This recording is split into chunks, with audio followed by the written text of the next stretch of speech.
Questioner: kindly tell us how you realized. Maharaj answers: I met my Guru when I was 34 and realized by 37. Questioner: what happened? What was the change? Maharaj answers: pleasure and pain lost their sway over me. I was free from desire and fear. I found myself full, needing nothing. I saw that in the ocean of pure awareness on the surface of the universal consciousness, the numberless waves of the phenomenal world arise and subside beginninglessly and endlessly. As consciousness, they are all me. As events, they are all mine. There is a mysterious power that looks after them. The power is awareness, self, life, God, whatever a name you give it. It is the foundation, the ultimate support of all that is, just like gold is the basis for all gold jewelry. And it is so intimately ours. Abstract the name and shape from the jewelry and the gold becomes obvious. Be free of name and form and of the desires and fears they create. Then what remains? Questioner: nothingness? Maharaj: yes, the void remains. But the void is full to the brim. It is the eternal potential, as consciousness is the eternal actual. Questioner: by potential you mean the future? Maharaj answers: past, present and future, they are all there, and infinitely more. Questioner: but since the void is void, it is of little use to us. Maharaj answers: how can you say so? Without breaching continuity, how can there be rebirth? Can there be renewal without death? Even the darkness of sleep is refreshing and rejuvenating. Without death, we would have been bogged up forever in eternal senility. Questioner: is there no such thing as immortality? Maharaj: when life and death are seen as essential to each other, as two aspects of one being, that is immortality. To see the end in the beginning and beginning in the end is the intimation of eternity. Definitely, immortality is not continuity. Only the process of change continues. Nothing lasts. Questioner: awareness lasts. Maharaj answers: awareness is not of time. Time exists in consciousness only. Beyond consciousness, where are time and space? Questioner: within the field of your consciousness, there is your body also. Maharaj: of course, but the idea, my body, as different from other bodies, is not there. To me, it is a body, not my body. A mind, not my mind. The mind looks after the body all right. I need not interfere. What needs to be done is being done in the normal and natural way. You may not be quite conscious of your physiological functions, but when it comes to thoughts and feelings, desires and fears, you become acutely self-conscious. To me, these two are largely unconscious. I find myself talking to people or doing things quite correctly and appropriately, without being very much conscious of them.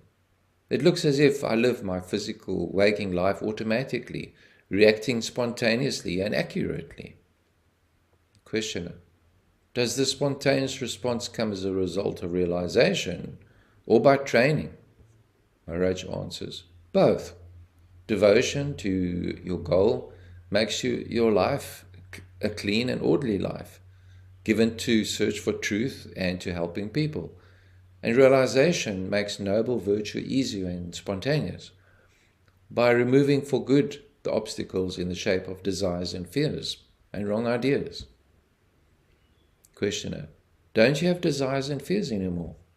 Maharaj answers: my destiny was to be born a simple man, a commoner, a humble tradesman, with little of formal education. My life was the common kind, with common desires and fears. When, through my faith in my teacher and obedience to his words, I realized my true being, I left behind any human nature to look after itself until its destiny is exhausted. Occasionally an old reaction, emotional or mental, happens in the mind, but it is at once noticed and discarded. After all, as long as one is burdened with a person, one is exposed to its idiosyncrasies and habits. Questioner: Are you not afraid of death? Maharaj: I am dead already. Questioner: In what sense? Maharaj: I am double dead. Not only am I dead to my body, but to my mind too. Questioner: Well, you do not look dead at all. Maharaj answers: That's what you say. You seem to know my state better than I do.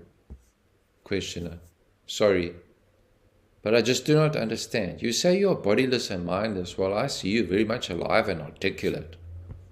Maharaj answers: A tremendously complex work is going on all the time in your brain and body. Are you conscious of it all? Not at all. Yet for an outsider, all seems to be going on intelligently and purposefully. Why not admit that one's entire personal life may sink largely below the threshold of consciousness and yet proceed sanely and smoothly? Questioner: Is it normal? Maharaj answers: What is normal?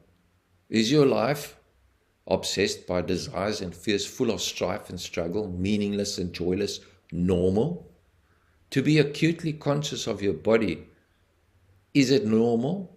To be torn by feelings, tortured by thoughts, is it normal? A healthy body, a healthy mind, live largely unperceived by their owner. Only occasionally, through pain or suffering, they call for attention and insight. Why not extend the same to the entire personal life? One can function rightly, responding well and fully to whatever happens, without having to bring it into the focus of awareness. When self-control becomes second nature, awareness shifts its focus to deeper levels of existence and action. Questioner: Don't you become a robot? Maharaj answers: What harm is there in making automatic what is habitual and repetitive? It is automatic anyhow, but when it is also chaotic, it causes pain and suffering and calls for attention. The entire purpose of a clean and well-ordered life is to liberate man from the thraldom of chaos and the burden of sorrow. Questioner: You seem to be in favor of a computerized life. Maharaj answers: What is wrong with a life which is free from problems?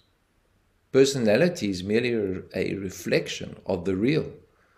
Why should not the reflection be true to the original as a matter of course, automatically? Need the person have any designs of its own? The life of which it is an expression will guide it.